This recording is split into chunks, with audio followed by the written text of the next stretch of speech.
Class 10 की नई video लेके आ चुका हूं जिसमें आज हम सब्जेक्ट मैथ से चैप्टर निपटाएंगे सम एप्लीकेशंस ऑफ ट्रिग्नोमेट्री का। बिल्कुल इंपॉर्टेंट क्वेश्चंस, सारे मेन एनसीईआरटी और सीबीएसई के क्वेश्चंस को आज हम पेज पर सॉल्व करेंगे और आपको इतनी इंपॉर्टेंट तरीके से, इतनी बेसिक तरीके से समझाएंगे कि आपको कभी आप उस सिखाए हुए को कभी नहीं भूल सकते। Some applications of trigonometry, introduction of trigonometry chapter का सेकंड पार्ट है some applications of trigonometry. Video को लाइक नहीं किया, लाइक कर दो और स्टार्ट करते हैं some applications of trigonometry chapter का क्वेश्चन नंबर 1। जैसे ये हमें 30 डिग्री का एंगल बना के दे रखा है, तो हम कैसे करेंगे। हमें राइट एंगल के सामने वाला होता है हाइपोटेनियस, एंगल के सामने परपेंडिकुलर और बचा हुआ बेस। हमें इसमें बेस का कोई लेना देना नहीं है, हमें सिर्फ क्या फाइंड करना है, हमें फाइंड करना हाइट यानी ये वाली हाइट, इसकी इस पोल की हाइट हमें फाइंड करनी है। तो कैसे कर सकते हैं हम, देखना हमें परपेंडिकुलर दिया हुआ है और ये दिया हुआ है हाइपोटेनियस। तो हम क्या करेंगे, हम सबसे पहले लिखेंगे साइड में जैसे हम लिखते हैं हर जगह, हम क्या लिखेंगे, P B P H H P, मतलब बी पापा बी डी पी होगी, हाँ बेटा, ठीक है, इस तरीके से लिख लेंगे। लिख लिया। अब P और H किस में है, P और H है साइन थीटा में, तो साइन थीटा लिख के हम इधर लगाएंगे साइन थीटा 30 का एंगल बना रहा है, 30 डिग्री का एंगल बना रहा है साइन थीटा 30, साइन 30 और इक्वल में क्या आ जाएगा, P अपॉन H आ जाएगा। तो P अपॉन H कैसे, P upon H equal, P क्या है भाई, ए बी है, तो ए बी अपॉन में H क्या है, ए सी। अब साइन 30 जो साइन 30 की टेबल है उसमें, साइन थीटा की टेबल है उसमें 30 में क्या आता है, उसमें आता है 1/2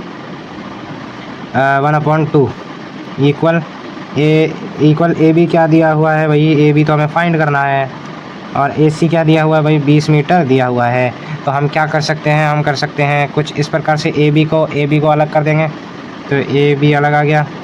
ये जो 20 है इसको हम एक के ऊपर ले जाएंगे, ए इधर ले जाएंगे, तो यूँ आ जाएगा। अब क्या करेंगे, ए बी को नीचे, अब 20 से डिवाइड करो दो का, तो यानी 20 का आधा बोल रहा है, तो आधा हो जाता है 10 मीटर। तो ये इसका आंसर आ जाएगा, पोल का 10 मीटर की हाइट की पोल है। 5 साल के बच्चों के लिए एक स्लाइड बनाया है झूला झूलने के लिए, जिसपे छोटे बच्चे झूल रहे हैं, और एल्डर चिल्ड्रंस के लिए बनाया, बड़े बच्चों के लिए जो ये वाला है स्लाइड, ठीक है, बड़े बच्चों के लिए ये वाला स्लाइड है और छोटे बच्चों के लिए ये वाला स्लाइड है। तो छोटे बच्चे वाले में ये 30 डिग्री का एंगल बना रहा है और बड़े बच्चों वाले में 60 डिग्री का एंगल बना रहा है। तो हमसे दोनों में क्या पूछा जा रहा है, हमसे दोनों में स्लाइड की जो स्लाइड है ये, इसका हमसे ये पूछी जा रही है कितनी मीटर की है, ये स्लाइड कितने मीटर की है, ये स्लाइड कितने मीटर की है। तो हम कैसे निकाल सकते हैं, हमारे राइट एंगल आ गया हाइपोटेनियस दिया है, हमें क्या फाइंड करना है, हमें हाइपोटेनियस, परपेंडिकुलर हमें दिया है, तो बेस से कोई लेना देना नहीं है। इसमें भी हमसे हाइपोटेनियस पूछा है, परपेंडिकुलर ये रहा, बेस से कोई लेना देना नहीं है। परपेंडिकुलर और हाइपोटेनियस कैसे पता करते हैं, राइट एंगल बना रहा है, जब भी कोई सीधी लाइन होगी इसका मतलब राइट एंगल बनेगा, राइट एंगल के सामने हाइपोटेनियस और एंगल के सामने परपेंडिकुलर, ठीक है। P अपॉन H किस में आता है, साइन थीटा में आता है, तो लिखेंगे in triangle A B C sine 30 equal P upon H equal में P क्या है, ए बी, और H क्या है, ए सी, ठीक है। साइन 30 कितना होता है, 1/2 होता है, और ए बी की वैल्यू हमें दी हुई है 1.5 मीटर, और ए सी हमें फाइंड करना है। हम क्या कर सकते हैं, ए सी को अलग हटा देंगे, ऊपर 1 आ गया ना, ऊपर वाले से मल्टीप्लाई कर देंगे तो ए सी का ए सी आ गया। अब ये जो है इससे इसको मल्टीप्लाई करेंगे, 1.5 को इससे 2 से मल्टीप्लाई करेंगे तो आ जाएगा 3 मीटर। तो हमसे बच्चे जो चिल्ड्रन हैं, छोटे बच्चे हैं, उनकी जो स्लाइड की मीटर है वो 3 मीटर के स्लाइड है।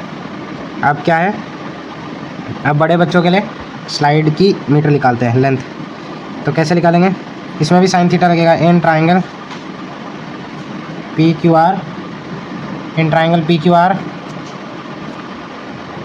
Sign 60 equal P upon H equal P क्या है, पी क्यू है, एच क्या है, पी और आर है। ठीक है तो चलो साइन 60 क्या होता है, साइन 60 होता है √3/2,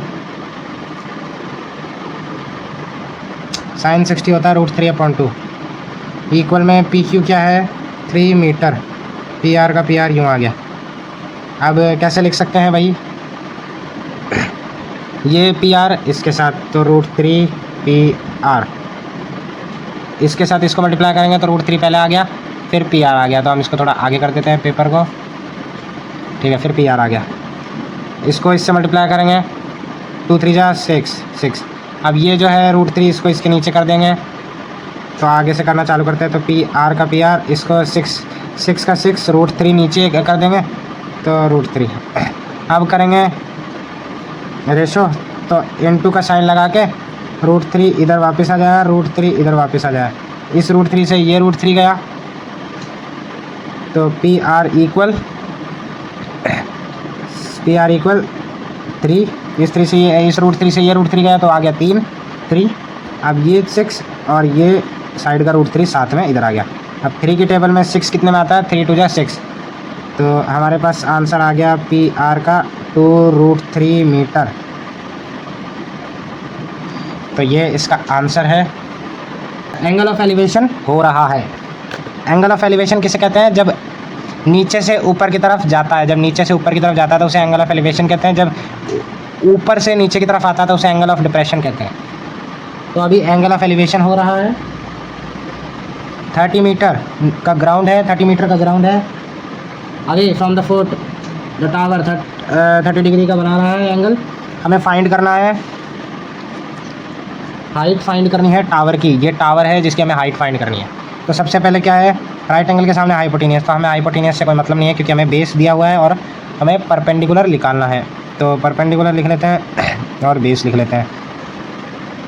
अब हम अपना वो फार्मूला भी लिख लेते हैं, PBP/HHB,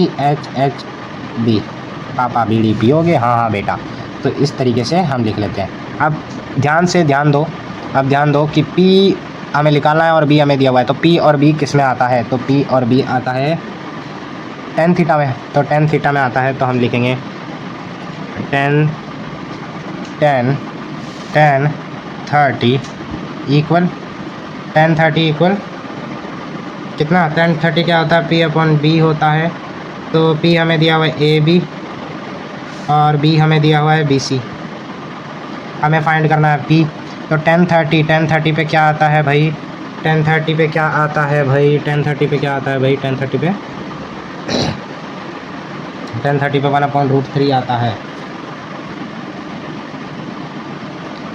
पे 1/√3 आता है। इक्वल में AB हमें फाइंड करना है, BC हमें 30 दिया हुआ है।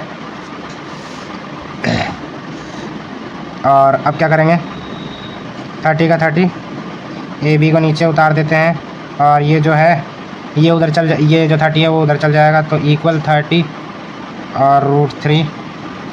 फिर हमें रेशो करना पड़ेगा 30 के साथ, फिर से रेशो, ये √3 से ये गया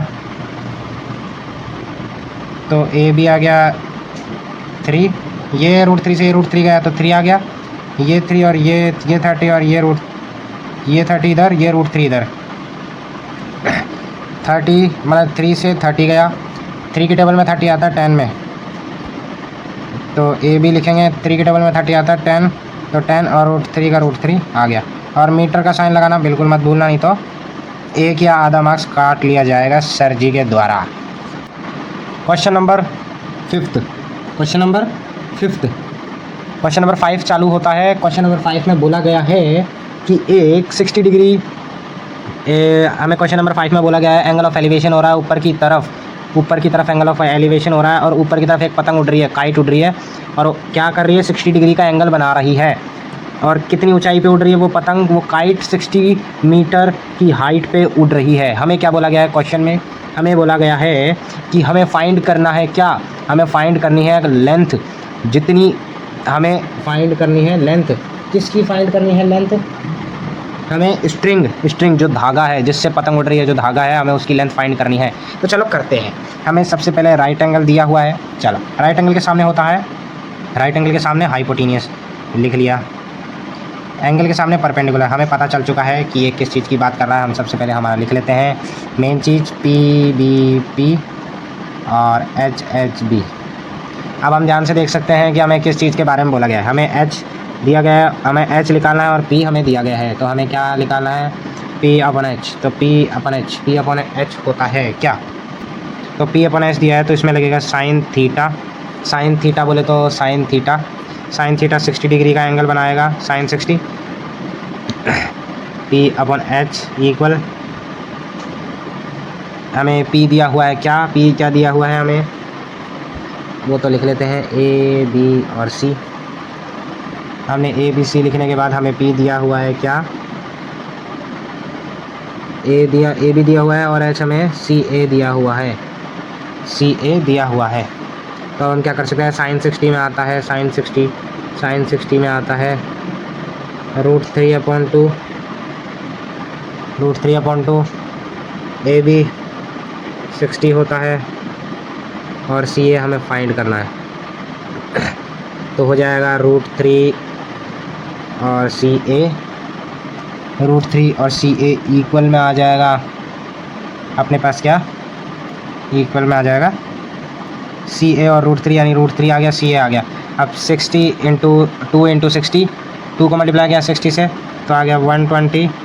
ये वाला √3 इसके नीचे आ जाएगा, तो हो जाएगा CA इक्वल 120/√3। अब करेंगे रेशनलाइज, तो रेशो इस तरीके से ये आ जाएगा। इससे √3 से √3 गया, CA हमारे पास आ गया 3, 120/√3 आ गया। इस 3 से 120 गया, तो आया 3 के टेबल में 12 आता है, कितने में? 3 4 12, तो 4 आ गया और 0 का 0। तो CA की वैल्यू आ गई हमारे पास, आंसर आ गया 40√3 मीटर, 40√3 मीटर। आप जब भी आंसर निकालो अपने पेपर में, तो ब्रैकेट बना देना, ये मतलब पूरा के पूरा डब्बा बना देना, उसके अंदर आंसर लिख देना, बहुत अच्छे मार्क्स मिलेंगे, ठीक है। गाइस, कैसी लगी आपको some applications of trigonometry class 10th math की बुक से चैप्टर?